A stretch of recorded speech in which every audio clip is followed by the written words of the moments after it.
Happy Thursday, y'all. I know it's getting later and later every evening, but I'm here. I am sticking to the challenge. I'm doing what it is that I said I was going to do. Welcome welcome in.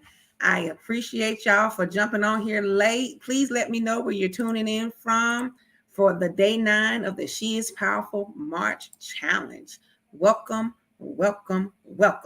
It's Thursday. It's March 9th. It's the day after International Women's Day, which was an amazing day. Totally enjoyed seeing everything and everyone celebrate women on that day. Happy Women's History Month. Remember, that's why we're doing this challenge, to celebrate women, to lift up women. I am Dr. Jayla Ray, your heart coach, your strategist, your encourager, and I am committed to your sustained pivot as you journey on purpose with divine alignment. Thank you for those that are supporting along the way, getting your game on checkmate shirts, getting your heart-to-heart daily devotionals, your Power Kingdom Mindset books, setting up complimentary conferences to come in and talk about your life and how we can assist. Please let me know who you are when you come in. Say hello in the comments. If you're catching on replay, put replay and let me know that you came through. Welcome on this late Thursday night. So, of course, you know the routine. We've been doing this now for 9 days. Introduce myself. I'm going to lift up a fact. I'm going to lift up a woman, celebrate a woman. I'm going to do those things, and then I'm going to encourage and close out short and sweet. Hello. For those that are in here, so glad that you are here. Let me know where you are tuning in from. So the bit of information I want to share today is that one of the main facts for Women's History Month is women, as we talk about women, is to understand that women are better conversationalists. Would you agree with that? Tell me in the chat, yes or no, in the comments. Would you agree that women are better conversationalists? Do you think they are? Yes or no? Do you think, if you're a woman, do you think you're a better conversationalist than men? Are women better conversationalists? Somebody said yes. Hey, Latoya, how you doing? Welcome. Hey, Anita, welcome in. Latoya said, absolutely, women are better conversationalists. Anita, what do you think? Who else is on here? What do you think? Are women better conversationalists? We're in Women's History Month. We're lifting women. We're talking about women. We're celebrating women. Are women better conversationalists? Well, this is the fact. It says women are considerably better than men at reading faces, gestures, and voice tones. This makes them champion conversationalists and social leaders. Would you agree that women are better conversationalists? Well, I can say what I think. I absolutely think women are better conversationalists. I think women can definitely read faces, gestures, and voice tones better. I think women move in that discerning space like that. And when they come to those spaces and have these conversations in these rooms, these different spaces that they grace, that they are better conversations because they know how to read these things. Therefore, they know how to lead the narrative. They know how to insert and input things to take the narrative to where they know it needs to go. Are you that woman? Can you do that? Can you go in and take control of a conversation? Can you go in and be that control of that narrative? Can you shift the narrative? I often share with people when I go into many places and talk and do workshops or train or teach or whatever I'm doing. When you learn something new and you go to these places that you normally wouldn't have conversations, shift the conversation. Be the best conversationalist that you can be, okay? So I think as women, we are wonderful conversationalists, and it says as a fact that we are better conversationalists. So that's the fact that I wanted to raise up tonight for Women's History Month as we celebrate women. You know, I'm always going to honor a woman. And tonight I wanted to honor a woman who recently passed and transitioned on, but she was a force to be reckoned with. And her name is Dr. Valerie Martin. Some of you may know her. You may not. Look her up. All you got to do is Google Dr. Valerie Martin. Dr. Martin and I met a couple years ago when she was doing a revival in Huntsville, Alabama. And when I tell you it was fire, she had a book of miracles that she took on all of her ministry assignments. And if you were seeking a miracle, you would write it in her book. And she took that book and she prayed over it. And there were so many testimonies because she was a walking miracle herself.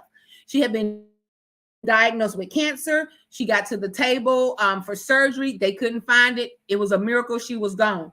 She stood on that testimony. She taught from that testimony about miracles. And that cancer came back, and it actually was the cause of her transition some months ago, which we know that God ordains everything. But I wanted to lift up Dr. Valerie because not only was she a minister, and she had a ministry called Taking It by Force, she was also an engineer. She was a woman that was breaking the ceilings away. There was no ceiling for her. She served in that space. She was in submarines. She was doing all kinds of things in the engineering space. Not only that, she was a women's basketball player. She played ball pro across seas and did that. She moved in that space. Dr. Valerie Martin was a force to be reckoned with. I took one of her master classes, which absolutely shifted me in many ways, and it was called Doing It Afraid. Go look her up on Google, Dr. Valerie Martin. Look up Doing It Afraid. She had books out there about that. She was a woman. She was a mother. She had a wonderful daughter who graduated from, I believe it was Spelman, and she's, doing her thing and finding her way now that she's lost her mom. But I wanted to lift up Dr. Valerie Martin because she had an indelible mark in my life. As part of her legacy, she left behind many women and men that follow her ministry that she's spoken to. The last time that I had conversation with Dr. Valerie is in November when I did my initial message on Miracle Monday. She chimed in. She didn't have much strength, so she didn't come on camera. She didn't say anything, but she listened because she and I had built a relationship. And after that message that night, it was about restoration. She texted me and she said, "I'm not surprised. I knew who you were when I met you." And that meant the world to me. I didn't know that she was going to transition, but it wasn't too long after that she did. And I was just grateful to have that space with her, to take her master class, to allow her to be a part of my life, because God ordained that. And it was through some adversity that happened. But lifting up Dr. Valerie tonight, keep her daughter in your prayers. If you don't know her, look her up. Let Google Analytics show that tonight Dr. Valerie Martin was looked up quite a few times. Thank you, Latoya, for putting her name into the chat. So that's who I wanted to honor and lift up tonight. Thank you for those that's coming in on this late hour. So next, I want to move on. I'm always going to tell you a little bit about myself because I'm a whole grown woman. I'm a whole grown businesswoman. And tonight, I'm going to talk about me being a whole grown coach and professional mentor. That's because that's part of who I am and part of what I do. So, and I also work in diversifying education. I'm in educators for the educational realm because we all know that many of the educators that are out here today don't match the students' ethnicities, diversity, and all of the things. So we have a mismatch going on. So we got to work on diversifying the education field so that our children can have teachers who look like them, teachers who can relate to them, teachers who want to know them, love them, care for them, and give them the sense of belonging in the classroom. So that was part of the coaching and professional mentoring that I do in the diversification space. Grace and peace, Chief Apostle. Welcome in, Ameltria. Now, as far as the other coaching piece, I coached some college students from a program called Panda Cares. I enjoy working with collegiate students, college students. And in this space, I was able to coach and mentor them through the process of writing a grant. So they got this whole thing. It was a competition. And guess what, y'all? My team placed third. They won, and they have been doing amazing things. They learned a lot in the process about grant writing, budget, goals, measurements, metrics, and all of that in the grant writing space. So I really enjoyed that as a coach / professional mentor. And then recently, I just got another assignment as a professional mentor working with college students, met with my match, my protege, my mentee today. She's amazing. I love this program because I love giving back in this way. And it helps me to learn students where they are with the different generations that came behind who I am, right? But also to hear where they are, to understand their passions, and to help mentor them and coach them along the way as they move from college, graduating, because she's going to graduate in May, to moving into a career, to even figuring out what her career is, and to hear how these young children are understanding their purpose right now, and they're not just falling for anything and just wanting to get any job. They're truly seeking that divine collision, what I call a divine collision, when your purpose, when your skill, when your education, when your equipping have a divine collision, and you're moving in the space that it doesn't seem like work. You're getting up and you're doing what you would do for free, except for you're doing, and this is what I told her today. You're doing what you would do for free, except for it's what's bringing in your bag. It's what's bringing in your coins. Hello? So I love moving in that professional mentoring space. So that's a little bit about me on this evening. Every evening I'll share more about me. And then I want to end with these quotes, with this encouragement. The first one is by Hillary Clinton. And it says, never doubt that you are valuable and powerful and deserving of every chance in the world to pursue your dreams. Never doubt, ever, never doubt. And I talk about doubt a lot. Doubt is a boogeyman. Doubt is subtle. Doubt is a ploy and a trick of the enemy. But this quote says, never doubt that you are valuable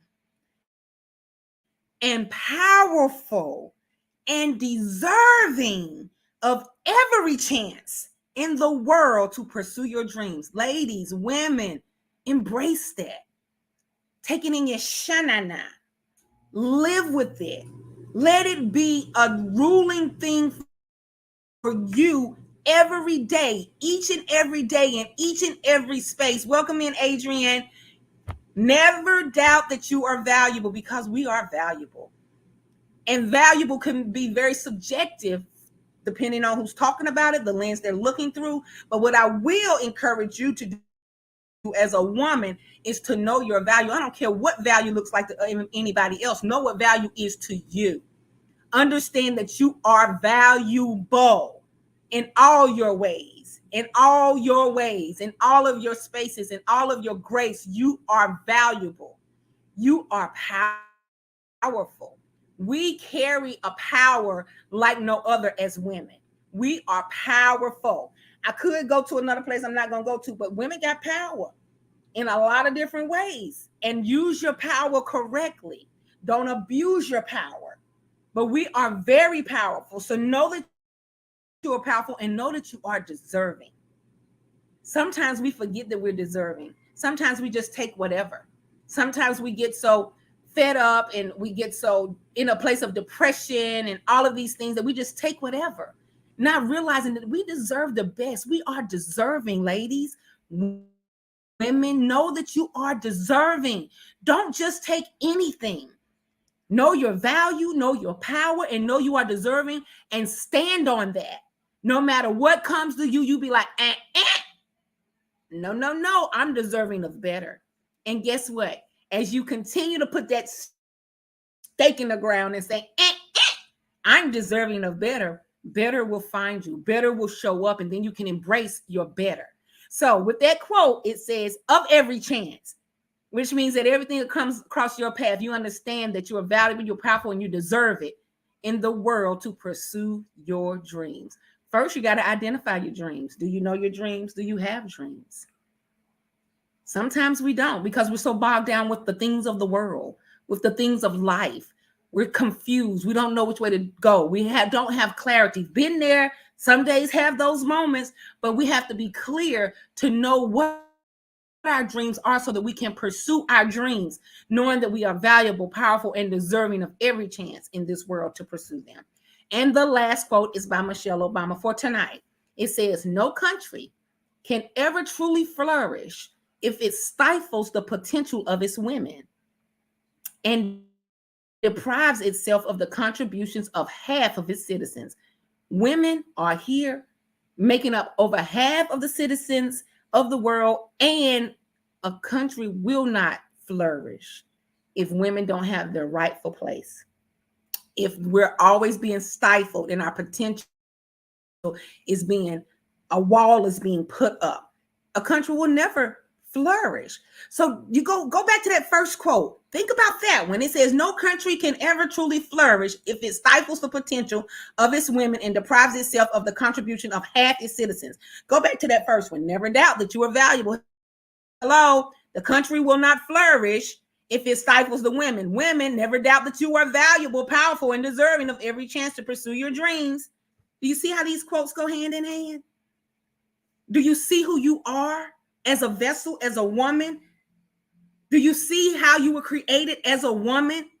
You know, you were created as a woman on purpose. Walk in your full purpose as a whole grown woman, as Reverend Dr. Hope Sim Sutton's shirt says, and what she believes in for the She Is Powerful Sisterhood.